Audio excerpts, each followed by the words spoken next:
اليوم مثل ما سمعنا بإنجيل لوقا هو أحد بشارة زكريا، وبدء أسبوع البشارة بشارة زكريا.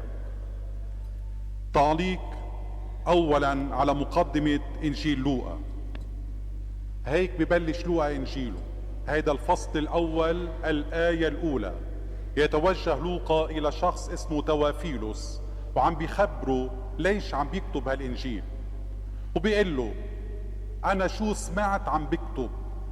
من هون عم بعلق على هالنقطة تقول لوقا وتوافيلوس بجسدوا كل شخص منا.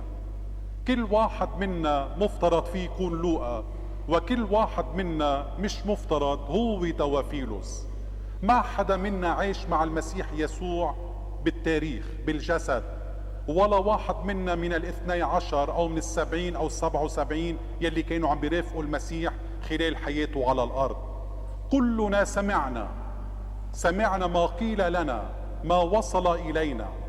من هول لوقا يلي ما كان من تلاميذ المسيح الاثني عشر، هو يلي اجا فيما بعد كان تلميذ القديس بولس بالأحرى، كان عم بيسمع من الرسل يلي عايشوا المسيح شو عم بيقولوا، وكان إنسان مثقف، كان طبيب، صار يكتب هالأحداث وصار يدونها وياخد من الرسل. كان عنده هالمعرفة انه يكتب تينقل للآخرين، لأن هو كان عنده هالحشرية وكان عنده الإيمان بالمسيح، حابب يتعرف عليه أكثر.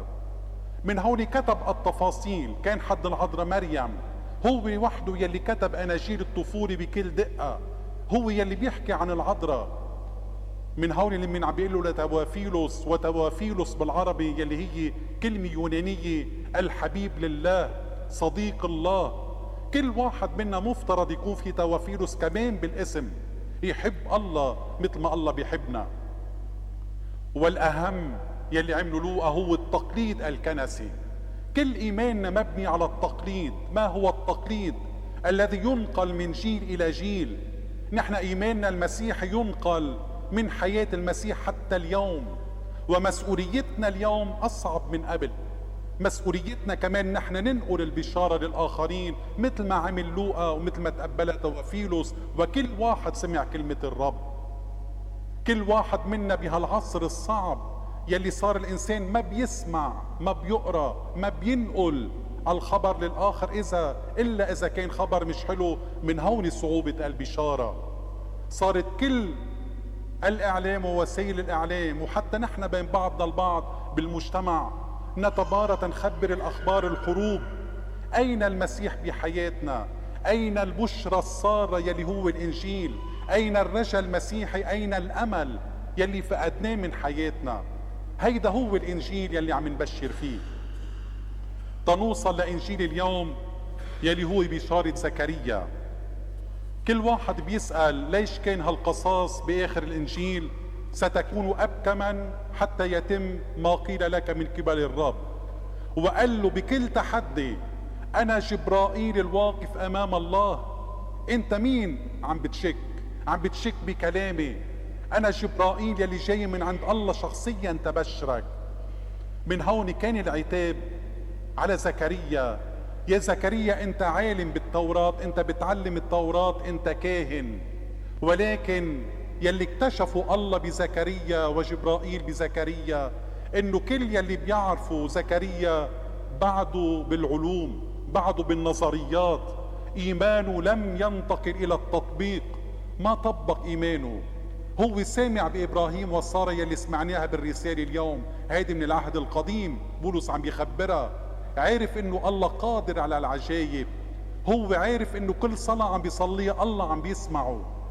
ولكن الضعف البشري كل واحد بيوقع فيه، حتى القديسين. الضعف البشري خلاه يشك. كيف بده يكون هالشي وانا خطيار ومرتي عاقر، مش فقط طاعنة في ايامها، عاقر اصلا ما بتجيب اولاد، كيف بده يصير يلي بده يصير؟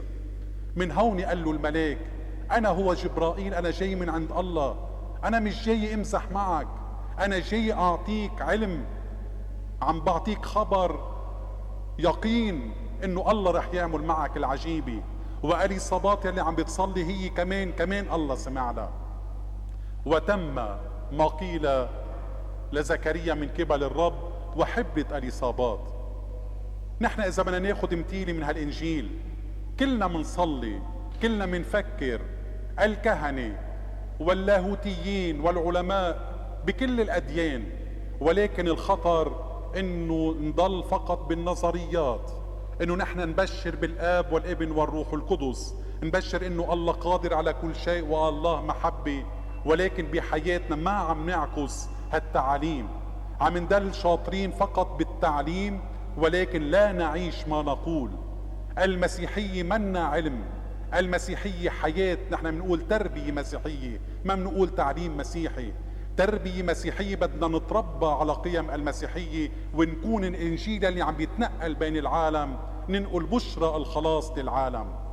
من هون دعوتنا اليوم نكون كلنا سوا لوقا، نكون كلنا سوا توافيلوس، نكون زكريا المؤمن الذي لم يشك بكلام الرب، نكون اليصابات يلي ما يأست وهي تصلي لأن عارفة إنه الله بيسمع وسيزيل العار منها.